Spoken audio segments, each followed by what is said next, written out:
there are many English translations of the Quran. As I mentioned, Quran has been translated in most of the major languages of the world. As far as English is concerned, in our foundation, Islamic Research Foundation, we have more than 50 different translations of the Quran only in English language. The best overall amongst all the English translations, there are a few. One of them is the Sahih International. This is the copy. The Sahih International.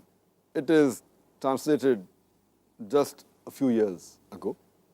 It was translated by 3 American ladies. These 3 accepted Islam. And alhamdulillah, they have referred to various previous translations. And this is authentic translation.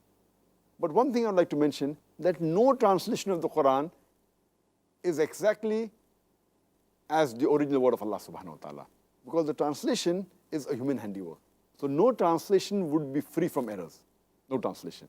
It can come closer to the meaning of the Quran, but because the translation is the work of a human being, it can come nowhere exactly the same as the Arabic Quran.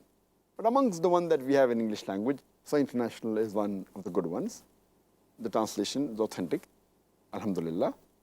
But naturally, as I mentioned, that there's bound to be a few errors. The other one, which is overall good and which I recommend, is the translation by Abdullah Yusuf Ali.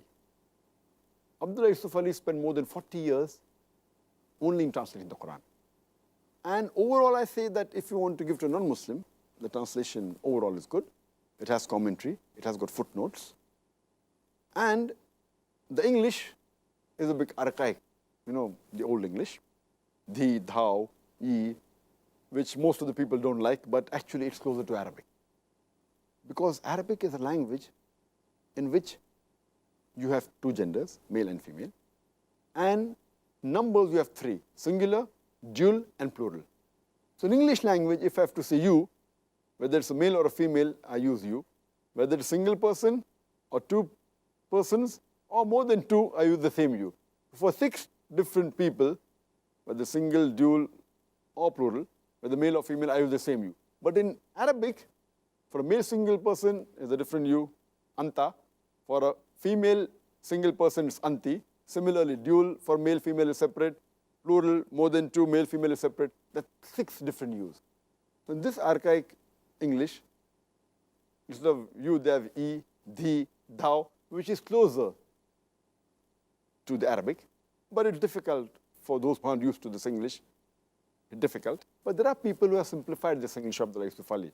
And they've taken out this ye and thou and made it into you, etc. But overall, this translation is very good. But again, it has some errors, which are cross errors. You should be aware of it. These errors are cross. But barring these errors, which are there, as I mentioned, that this is one of the old translations, and it is one of the most popular translations.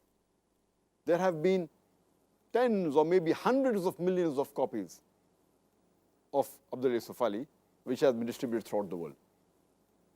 Because it's a popular translation, there are books written against this Quran also, maximum. But alhamdulillah, it is a good handiwork. We have to be careful of the errors.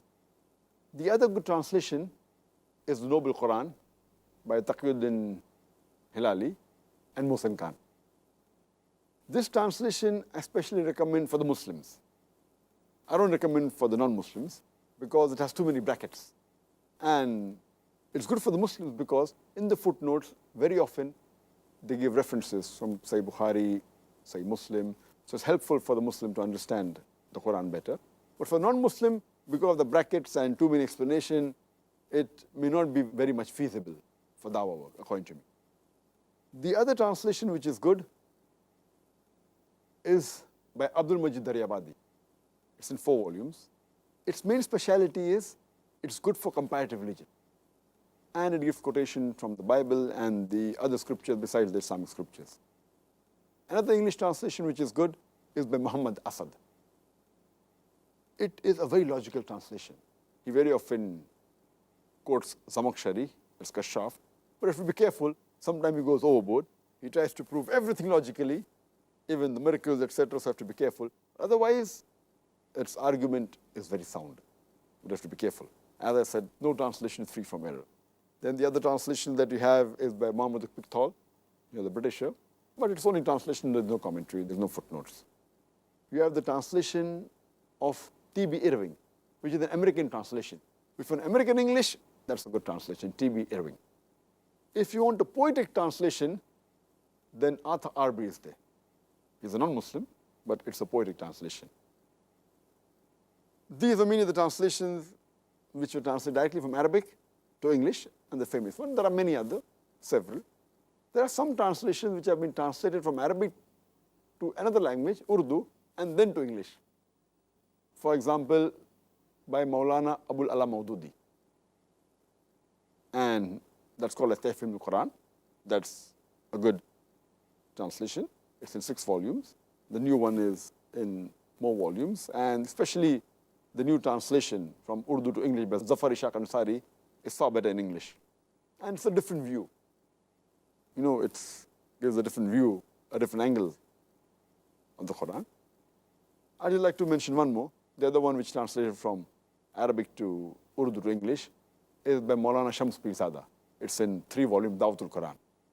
So these were some of the important translations. I think it's approximately 10 that I've mentioned. There are more than 50 that are available, and in the market maybe more. Just a sample for the viewers. If they want, they can refer to this translation.